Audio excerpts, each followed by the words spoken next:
За төсвийн тодтолтой холбогдуулаад 2-3 саналаа хэлье. Энэ манай нийслэлийн тамгын газраас мэдээж боловсруулсан баг. Манай орлогч байна уу нөгөө санхүү хөрөнгө оруулалт тавьцдаг чинь хэм блэ? Энэ төсвийн тодтол дээр дахиад өмнөх жилүүдийн санхүүжилтийг мартсан байж байгаа гинт одоо сэрсэн тал шиг ингэж оруулж ирдэг байлаач. 2024-с 26 он санхүүжүүлэхт үнгээ мартцсан одоо тэрийг нийтдээ 9 төсөл арга хэмжээг санхүүжүүлэхээр оруулж ирсэн байна. Тэгээд саяхан 2 сарын өмнө баталж байхдаа энийг юугаар харж ирсэн. За дээрэс нь Тарамбаны 350 тэрбумыг бол яг үннийг хэлэхэд сая бусад төлөөлөгч нар ч хэлж байна. Арай их мөнгө байна.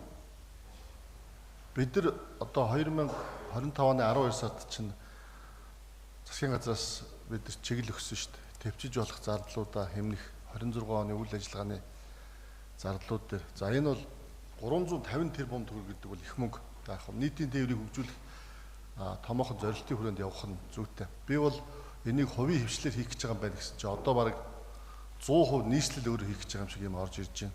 За энэ дээр бол 350 тэрбум яг тодорхой санхүүжилт байж болно. Яг үнийг хэлэхэд өнөөдөр бидэрт бол эрчим хүчний дутагдал асар их байна шүү дээ. Одоо бид нар дунд чадлын нүүрсээр орлох өөр бусад эрчим хүчний их усүр барья гэдэг ингээд өнгөрсөн 7 хоногт бас тэзүүгээ батлуулсан.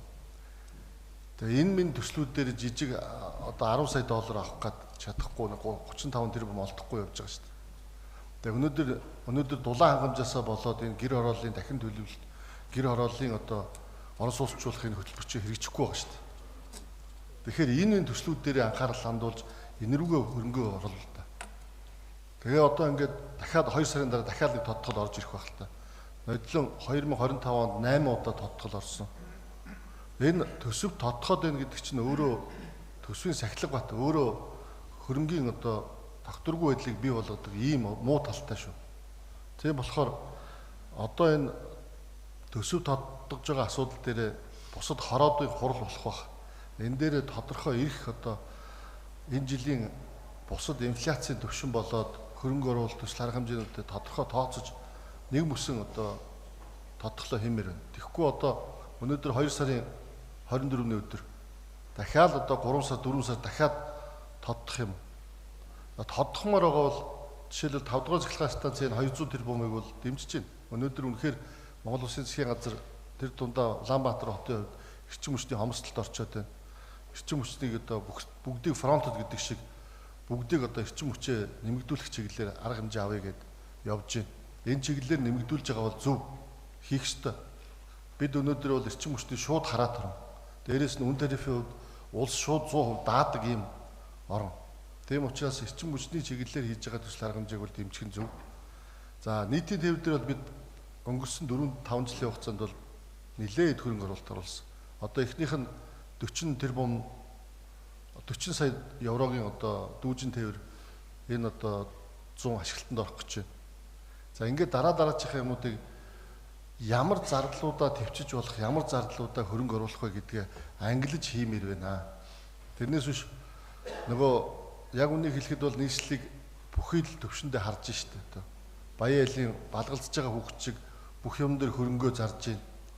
Нийслэл гэж одоо энэ вант улсын хөрөнгө нь дийлдэхэ байлаа гэдэг. Үндсэндээ бол тийм юм байхгүй шүү дээ. Бид чинь урд хормоогоо аваад хойд хормоогоо нөхөөл ингээд явж байна. Тэгээ энэ нэмэлт өөрчлөлт оруулах болгондоо төсөв гэдэг чинь зүгээр нэг хүүхдийн тоглоом өнөөдөр увдаад маргааш нь өөр тоглоомор тоглодог шиг эд биш шүү. Тэгээ энэ дээр одоо манайх чинь 4-5 орлогчтой яг энэ төсөв хөрөнгө хариуцсан орлогч нь байдаг. Анхаармаар. Энэ дээрээ бас манай энэ тамгын Эрдэнэт дахь дарга гэдэг чинь анхаарч хиймээр шүү дээ. Одоо яг нэг үйлхэд та нар чинь нийслэлийнхаа томоохон компаниудын хувьцааны хөрөнгийг мөнгө байхгүй, орлого байхгүй гэд өгч чадахгүй гоц. Тэгчээд одоо орлого нь 438 тэрбумаар нэмэгчлээ. Одоо энийгээ зарыг гээд.